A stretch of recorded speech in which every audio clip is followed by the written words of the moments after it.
കൂട്ടുകാർക്ക് നല്ലൊരു ദിവസം ആശംസിച്ചുകൊണ്ട് മാമ്പഴത്തിന്റെ പുതിയ വീഡിയോയിലേക്ക് സ്വാഗതം. നമുക്ക് നേരെ ഗൗരിയുടെ ശങ്കറിന്റെ ഇന്നത്തെ നല്ലൊരു വിശേഷം കണ്ടാലോ. അങ്ങനെ ചാരങ്ങാട്ടുവിന്റെ ഹാളിൽ എല്ലാവരും കൂടി ഒത്തുകൂടിയിരിക്കുകയാണ്. ചർച്ച കമലയെക്കുറിച്ചാണ്.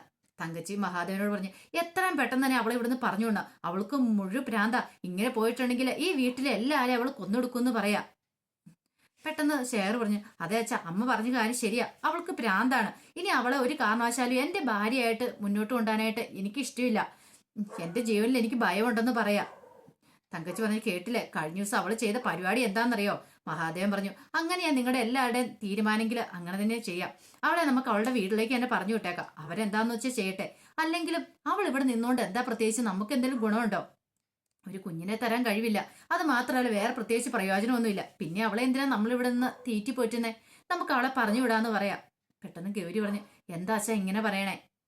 കമലയിടത്തേക്ക് വീട്ടിൽ വെച്ചല്ലേ അസുഖം ഉണ്ടായത്? ഇവിടെ വെച്ചല്ലേ? ഇവിടെ വന്നതിന് ശേഷം അസുഖം ഉണ്ടായത്. പിന്നെ കമലയിടത്തേക്ക് ഭ്രാന്താന്ന് പറയാൻ പറ്റില്ല. അങ്ങനെയൊന്നും ഒരിക്കലും പറയരുത്. കമലയിടത്തിയുടെ അത്രയും കുഞ്ഞുങ്ങളെന്ന് പോയി കഴിഞ്ഞപ്പോൾ കമലയിടത്തേക്ക് ഒരു മാനസിക വിഭ്രാന്തി ഉണ്ടായി.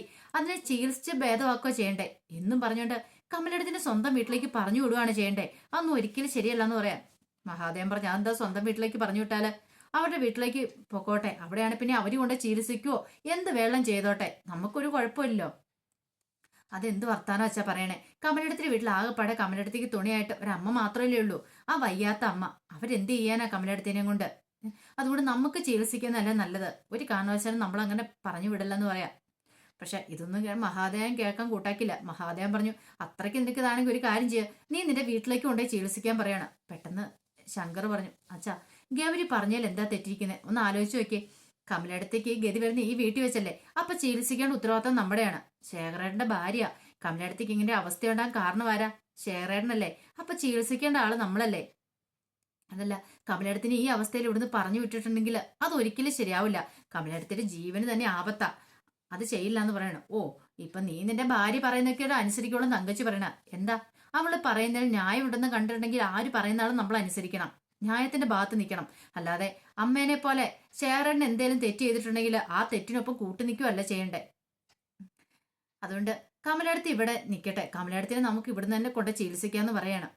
ഇനിയിപ്പം നാളെ ഒരുപക്ഷെ നമുക്ക് ആർക്കേലും ഇങ്ങനെ ഉണ്ടായിക്കൂടുന്നില്ല. പെട്ടെന്ന് തങ്കച്ചു, നീ എന്താ ഉദ്ദേശിച്ചേ? അല്ല, ചിലപ്പോ നാളെ അമ്മയ്ക്ക് വരാം ഭ്രാന്ത്, അച്ഛന് വരാം, അല്ലെങ്കിൽ ശേഖരനോ ആർക്ക് വെള്ളം വരാം എന്നും പറഞ്ഞോണ്ട് നമ്മൾ അവരെ ഇവിടുന്ന് ഈ വീട്ടിൽ നിന്ന് പടിയടിച്ച് പിണ്ടം വെക്കുവോ? ഒരു കാരണവശാലല്ല. അവരെ നമ്മൾ ചികിത്സിക്കുവല്ലേ ചെയ്യണ്ടേ. ഇപ്പൊ അച്ഛന് വന്നപ്പോഴും നമ്മൾ അങ്ങനെയല്ലേ നോക്കണ്ടേ. പെട്ടെന്ന് ഷെയർ പറഞ്ഞു, കേട്ടില്ലേ, അവൻ പറഞ്ഞു കേട്ടില്ല അച്ഛന് ഭ്രാന്താന്ന്. ഞാൻ അങ്ങനെയാണോ അച്ഛ പറഞ്ഞേ? ഭ്രാന്താണോന്നോ പറഞ്ഞേ?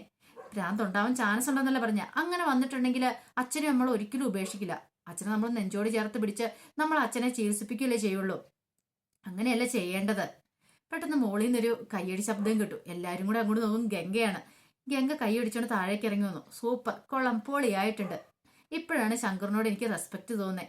ഇങ്ങനെ ഒരാളെ കുറിച്ച് ഇങ്ങനെയൊക്കെ സംസാരിക്കണമെങ്കിൽ അവനും എൻ്റെ ഭാര്യയെ നന്നായിട്ട് സ്നേഹിച്ചാൽ മാത്രമേ മറ്റുള്ളവരെ കുറിച്ച് ഇങ്ങനെ ബോധയിടാൻ പറ്റുള്ളൂ. മറ്റൊരു സ്ത്രീയെ കുറിച്ച്, ഇപ്പൊ കമലയിടത്തിയെ കുറിച്ച് ഇത്രമാത്രം ശങ്കർ ചിന്തിച്ചിട്ടുണ്ടെങ്കിൽ ശങ്കർ ഗൗരിയെ അത്രയ്ക്ക് സ്നേഹിക്കുന്നുണ്ട്. അതാണ് അതിന്റെ കാര്യം. എനിക്ക് ഇഷ്ടപ്പെട്ടു.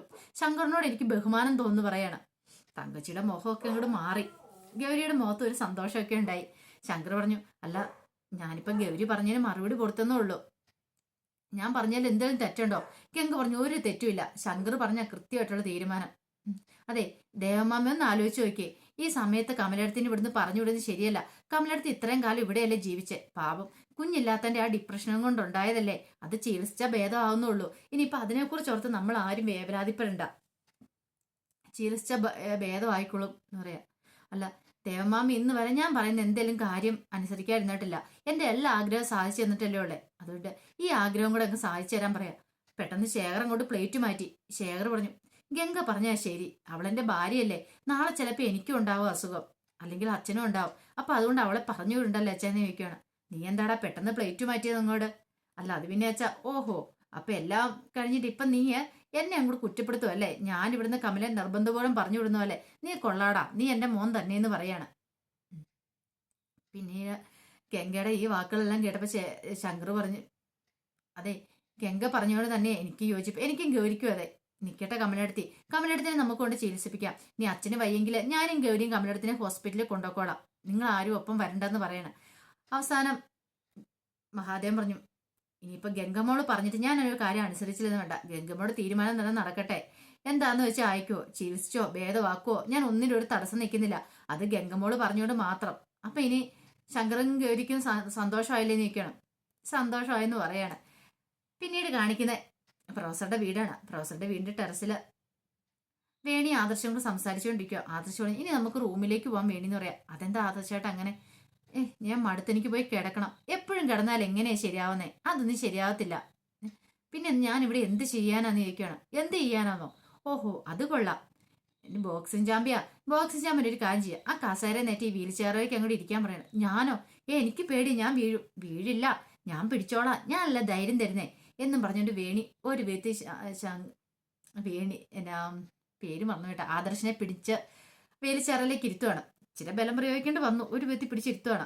എന്നിട്ട് ഇപ്പൊ കണ്ടില്ലേ, ഇപ്പൊ ഇച്ചിരി ബലം പ്രയോഗിച്ചാൽ ആദർശാన్ని ഇരിക്കാൻ പറ്റില്ലേ, എഴുന്നേക്കാൻ പതുക്കെ പറ്റിയില്ലേ.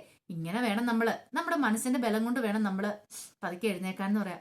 അല്ല, എന്തിനാ എന്നെ ഇത്തലേക്ക് പിടിച്ചിട്ട് തേക്കുന്നേ? അതെ, ബാ നമുക്ക് പോകാന്ന് പറയണം. പോവാൻ എങ്ങോട്ട്? അവിടെ ഇരിക്ക്. പിന്നെ അതെ, എന്റെ ചെറുതിൽ എന്റെ വീട്ടിലുണ്ടല്ലോ, ഞാനും എന്റെ ഏട്ടനും കൂടി ഒരു കളി കളിക്കുമായിരുന്നു. എന്ത് കളി? ഈ ഓട്ടപ്പിടുത്തം കളിക്കുമായിരുന്നു. ഓഹോ, അപ്പൊ നമുക്ക് ഇവിടെ ഓട്ടപ്പിടുത്തം കളിച്ചായിരുന്നു. ഓട്ടപ്പിടുത്തോ? നീ എന്തൊക്കെയാ വേണി പറയണേ? ഞാൻ ഓടും. ആദർശാണ് എന്നെ ഓടിച്ചിട്ട് പിടിക്കണമെന്ന് പറയാ. ഞാനോ? അതെ എന്ന് പറഞ്ഞ് വേണി പറയുമല്ലോ, ഒരു ഓട്ടം വെച്ചു കൊടുത്തു. ആദർശ ആ വീൽ ചെയർ ഉരുട്ടിക്കൊണ്ട് വേണിയുടെ പുറകെ വേണ്ടി പിടിക്കാനായിട്ട് നടക്കോടെ. അങ്ങനെ കുറെ സമയം ഓടിക്കഴിഞ്ഞപ്പോ ആദർശം മടുത്തിട്ട് അവിടെ വീൽ ചെയർ ഉരുട്ടി ഇരുന്ന് കഴിഞ്ഞപ്പോ വേണി അവിടെ തന്നെ നിൽക്കുവാണ്. പിന്നെ ആദർശാണ് തന്നെ കുടുകൂടെ ചിരിക്കണേന്ന് ചോദിക്കുവാണ്. ഒന്നുമില്ല. പിന്നെ എന്തിനാ ചിരിക്കണേ? ഒരു കാര്യമില്ലാതെ ഇങ്ങനെ ചിരിക്കേണ്ട ആവശ്യമുണ്ടോ എന്ന് ചോദിക്കുകയാണ്. ഒന്നുമില്ല, ഞാനൊരു കാര്യങ്ങളൊക്കെ ഇങ്ങനെ ആലോചിച്ച് ചിരിച്ചാന്ന് പറയണം. കൊള്ളാം കൊള്ളാം. അപ്പൊ എന്നെ കളിയാക്കിയതല്ലേന്ന് ചോദിക്കുകയാണ്. എനിക്ക് നിന്നെ കളിയാക്കാൻ പറ്റുമോ? നീ എന്റെ സ്വന്തമല്ലേ. എന്റെ ജീവിതത്തിൽ ഏറ്റവും കൂടുതൽ ഇപ്പൊ ഞാൻ നിന്നെയല്ലേ സ്നേഹിക്കുന്നേ. ആദർശേട്ടാ, ഒരു കാര്യം ഞാൻ പറഞ്ഞേക്കാം, സെന്റി ഒന്നും വേണ്ട കേട്ടോ. എന്റെ ജീവിതത്തിലും എന്റെ ഇനിയുള്ള ജീവിതത്തിലും ആദർശേട്ടൻ മാത്രം എനിക്കൊപ്പം കാണുകൊടുത്തുള്ളൂ. നമ്മൾ കുറച്ചാൾ കഴിയുമ്പോൾ ഇവിടെ നിന്നൊക്കെ എഴുന്നേറ്റ് പുഷ്പം പോലെ എഴുന്നേറ്റ് ഓടി നടക്കില്ലേ. ആദർശേട്ടൻ ജോലിക്ക് പോയില്ലേ, പിന്നെ എന്തിനാ ടെൻഷൻ അടിക്കണ്ടേ? എന്റെ പൊന്നല്ലേ എന്ന് പറഞ്ഞ ആദർശേട്ടനെ ആദർശനെ പോയി കെട്ടിപ്പിടിക്കുകയാണ്. ഈ സമയത്താണ് പ്രൊഫസർ അങ്ങോട്ട് വരുന്നത്. പ്രൊഫസർ കണ്ടു ഈ കാഴ്ച. പ്രൊഫസർ പെട്ടെന്ന് അവിടെ നിന്നു. വീണുണ്ടി അച്ഛൻ വരുന്ന പറഞ്ഞ് പെട്ടെന്ന് അങ്ങോട്ട് മാറുവാണ്. പ്രൊഫസർ വന്നിട്ട് പറഞ്ഞു, മോനെ ആദർശേ, നീ എന്ന് ഈ വീൽ ചെയറിലാന്നുള്ള ഒരു ദുഃഖം നിനക്ക് വേണ്ട. നിനക്ക് ഇവിടെ നിന്നൊക്കെ എഴുന്നേക്കാൻ സാധിക്കും. നീ ഇവിടുന്ന് എഴുന്നേറ്റ് നീ ബാങ്കിലൊക്കെ ജോലിക്ക് പോകാനൊക്കെ തുടങ്ങും. ഈ അച്ഛനല്ലടാ ഉള്ളത്. അച്ഛനല്ലേ നിനക്ക് വാക്ക് തരുന്നേ. അതുകൊണ്ട് ഒന്നും സംഭവിക്കില്ല. കുറച്ചാൾ കൊണ്ട് നിന്റെ അസുഖങ്ങളൊക്കെ ഭേദമാവും. അതിന് എത്ര രൂപ മുടക്കാനാണെങ്കിലും ഈ അച്ഛന് സമ്മതമാ. അറിയാലോ, അച്ഛന്റെ PF ഇതുവരെ ഒരു 5 രൂപ പോലും പിൻവലിച്ചിട്ടില്ല. ആ പണം മൊത്തം ഞാൻ മോന്റെ ചികിത്സയ്ക്ക് വേണ്ടി ചെലവാക്കും. അങ്ങനെ നിന്നെ ഞാൻ എഴുന്നേപ്പിച്ച് നടത്തും. പിന്നീട് വേണിമോളുമായിട്ടൊരു നല്ല ജീവൻ തന്നെ നിനക്കുണ്ടാവെന്ന് പറയാം. ആദർശ് പൊട്ടിക്കരയാൻ. എന്തിനാ മോനെ നീ കരയണേ? നീ കരയേണ്ട സമയമല്ലേ അത്. നിന്റെ മനോബലമാണ് ഏറ്റവും വലിയ ബലം. നീ അല്ലേ വേണിമോൾക്ക് ധൈര്യം കൊടുത്ത് വേണിമോളെ കൂടെ നിർത്തണ്ടേ? അവിടെ നീ ഇങ്ങനെ സങ്കടപ്പെടുകയാണ് ചെയ്യണ്ടേ? സങ്കടപ്പെടല്ലേ മോനെ, നീ ഇന്ന് ധൈര്യമായിട്ടിരിക്കുക. അച്ഛനല്ലേ പറയണേന്ന് പറയാ. പെട്ടെന്ന് വേണി പ്രൊഫസറേന്ന് പറഞ്ഞ് പ്രൊഫസറെ വന്ന് കെട്ടിപ്പിടിച്ച് കരയുവാണ്. ഇങ്ങനെ പ്രൊഫസർ വേണിനെ ആശ്വസിപ്പിക്കുകയാണ്. പിന്നീട് കാണിക്കുന്ന കമലയും കൊണ്ട് ഹോസ്പിറ്റലിലെത്തി ഗൗരി ശങ്കറുകളെ. അങ്ങനെ കമലയെ പരിശോധിച്ച ശേഷം കമലയോട് സംസാരിക്കുക ഡോക്ടർ. അപ്പൊ കമല പറഞ്ഞു, എനിക്ക് എപ്പോഴും കുഞ്ഞുങ്ങളുടെ കരച്ചിൽ എന്റെ ചെവി കേട്ടോണ്ടിരിക്കുന്നത്. എനിക്ക് ഉറങ്ങാൻ പറ്റുന്നില്ല ഡോക്ടറെ. കണ്ണടച്ചു കഴിയുമ്പോൾ എനിക്ക് കുഞ്ഞുങ്ങളുടെ മുഖം മനസ്സിൽ വരുക. അവരുടെ അലറിക്കരച്ചിൽ കേട്ട് ഞാൻ ഞെട്ടി ഉണരുക. എനിക്ക് എന്താ ചെയ്യേണ്ടതെന്ന് അറിയത്തില്ല. അതൊന്നും സാരമില്ല. ആ കുഞ്ഞുങ്ങളും മരിച്ചു പോയതിന് ഡിപ്രഷനിലാണ്. വേറെ കുഴപ്പമൊന്നുമില്ല. മരുന്നും കൊണ്ട് മാറ്റാൻ പറ്റുന്നുള്ളൂ. കമല ഒരു കാര്യം ചെയ്യുക, കുറച്ച് സമയം പുറത്തുനിന്ന് വെയിറ്റ് ചെയ്യാൻ പറയണം. അങ്ങനെ കമലയെ പുറത്തേക്ക് വിടുവാണ്. പിന്നീട് ഗൗരിയോട് ശങ്കരോടും കാര്യങ്ങളൊക്കെ തിരക്കി അവരുണ്ടായ സംഭവങ്ങളൊക്കെ പറയാണ്. അതെ, ഇതിപ്പം മാനസികമായിട്ട് ഡിപ്രഷൻ മാത്രം ഉണ്ടായിരിക്കുന്നത്. ആ കുഞ്ഞുങ്ങൾ നഷ്ടപ്പെട്ട വേദന അതിപ്പം നമുക്ക് തന്നെ അത് ആ മാനസിക നില ഒന്ന് നേരെയാക്കാൻ പറ്റുന്നുള്ളൂ. അത് മെഡിസിൻ കഴിച്ചാൽ മാത്രം മതി. അല്ല ഡോക്ടറെ, അതിപ്പം ഒരു സൈക്കാട്രിസ്റ്റിനെ കാണിച്ചിട്ടുണ്ടെങ്കിൽ നേരെ ആവുന്നല്ലേ ഉള്ളൂ. തെറാപ്പിയൊക്കെ ചെയ്തിട്ടുണ്ടെങ്കിൽ അതിന്റെ ആവശ്യമില്ല. അതല്ല ഇപ്പം നമ്മൾ ചെയ്യേണ്ടത്. ഇത് മെഡിസിൻ കൊണ്ട് മാറ്റാൻ പറ്റുന്ന മെഡിസിൻ കൊടുക്കണം. മെഡിസിൻ കൊടുക്കേണ്ട സമയത്ത് മെഡിസിൻ കൊടുക്കണം. പിന്നെ ഇമോഷണൽ ആയിട്ടുള്ള അറ്റാച്ച്മെന്റ് ഒന്നും ആരും കമലയോട് കാണിക്കണ്ട. എങ്ങനെയാണോ സാധാരണ എല്ലാവരും പെരുമാറുന്നത്, കമലയോട് പെരുമാറിക്കൊടുന്ന അങ്ങനെ ഗൗരി ഇടപെട്ടാൽ മതി. ഒരു കാരണവശാലും അവളുടെ മനസ്സിൽ ഇങ്ങനെ ഒരു വിഭ്രാന്തി ഉണ്ടെന്ന് അവൾക്ക് ഒരു കാരണവശാലും തോന്നരുത്. കാര്യങ്ങളൊക്കെ പറയുന്നത് മനസ്സിലാവുന്നുണ്ടല്ലോ എന്ന് ചോദിക്കുക. എല്ലാം മനസ്സിലാവുന്നുണ്ട് ഡോക്ടർ എന്ന് ഗൗരി പറയാണ്. പിന്നെ നിങ്ങൾ പറഞ്ഞില്ലേ യൂട്രസ് റിമൂവ് ചെയ്ത കാര്യത്തെക്കുറിച്ച്, അന്ന് മുതലേ ഇങ്ങനെ കമലയ്ക്ക് പ്രശ്നങ്ങളൊക്കെ ഉണ്ടായി തുടങ്ങിയെന്ന്.